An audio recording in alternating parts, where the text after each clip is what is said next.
Man's worst enemy, killer robot dogs that are controlled by soldiers' minds are trialed by Australian army. See what I'm saying? Yeah. I'm telling you, this is that Quake thing.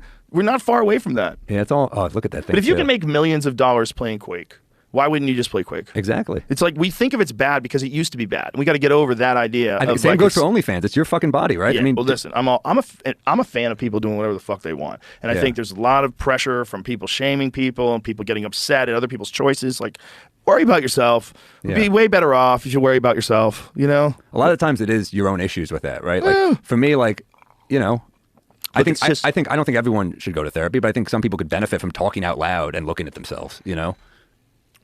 What do you mean by that? I think people who are judging other people's lives. Oh, okay. What do you mean? What do I mean by just that? Fucking around. Oh, I think so. Just fucking around. Oh. No, for sure. It's just I just think sometimes if you're really mad about something that doesn't affect you in any way, that's probably your shit. It's 100% your shit because you're wasting time. Yeah. Like, don't worry about that. There's types of really religious people who are into charity and love and not judging people. And there's people who are really religious who are like, you're going to hell. Yep. There's good cops and bad cops. Yeah. It's really the same thing. It's just human beings at all levels. There's just such a variety of people, and you lump them all into the same thing. That's why it gets so offensive when someone, just wants to like single out one specific swath of people that's responsible for everything. Like, no, we're still individuals, man. Yeah. We still have to be individuals. This idea that everybody has to pretend that they're on a special team that's opposed to the opposite gender or the opposite sexual orientation. Like, shut the fuck up. That's so fake. And it doesn't really affect you. And you know where you know it's fake? Where? The comedy world. What do you mean? Because in the comedy world, no one gives a fuck what you do. You just have to be funny. Well, if you care about comedy, funny is your language. It's all it's all that we care about. Yeah. Like, I love Tim Dillon to death. Yeah. The fact that he's a gay man, first of all, I don't believe it. I think it's a scam. I've never seen him have sex with guys. I've never heard a gay guy with that voice.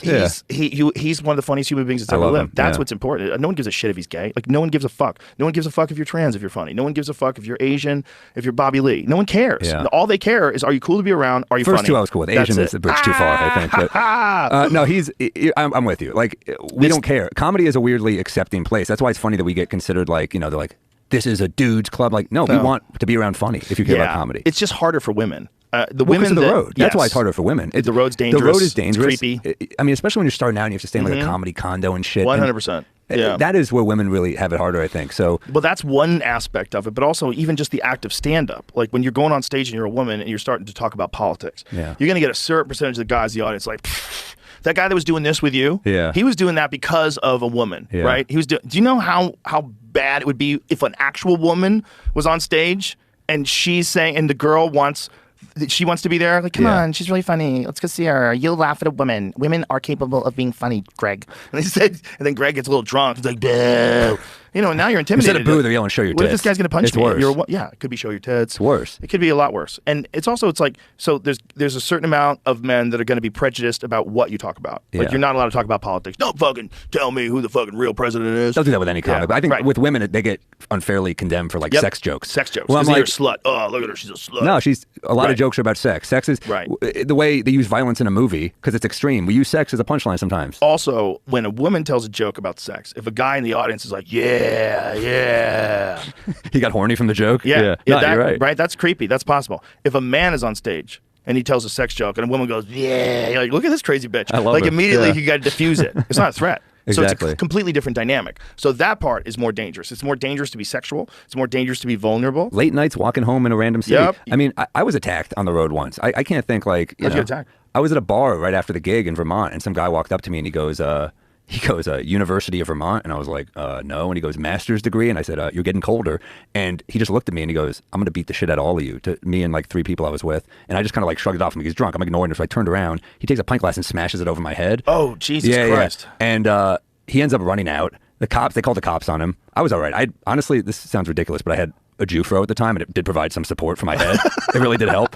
And he runs for it. The cops get him. He went for one of the cops' guns. Oh, Jesus Christ. But he was in a blackout. They shoot him? No, they didn't. And were you upset about that? No, I don't want him to die. What were you rooting for? A wound? A foot wound? I was, look, a little police brutality I would have been okay with. Just above the knee? but they arrest him. I get a call. And they're like, hey, we're with the victim's advocate or whatever from Vermont. And they said, yeah, that was a therapist. He was in a blackout. He's going through a divorce. The therapist? Yeah, the guy who hit me was a therapist. And therapists, a lot of therapists are fucking insane. I used to date a therapist. She was removed from my show earlier this year. Yeah, I mean, a lot of them are a little cuckoo. Well, that's like L. Ron Hubbard. He was like trying to self-diagnose. Well, it always starts good with these guys. Same with Jim Jones. They always start nice, yes. And then it ends up in a place where you're like, you believe the fucking, for lack of a better word, you drink your own Kool-Aid, right? Exactly. And I mean, L. Ron Hubbard, Jim Jones, anyone you want to fuck. A lot of crazy people are very Ted Bundy. I mean, not Ted Bundy. Kaczynski, very smart guy. Oh yeah, he was really smart. A lot of these, and Ted Bundy was probably pretty fucking smart too. Yeah, in a creepy way. Creepy as fuck. Just because you're smart doesn't mean you're nice. Of course not. You could be a real monster. Totally. You could be super intelligent. But like. My children personnel.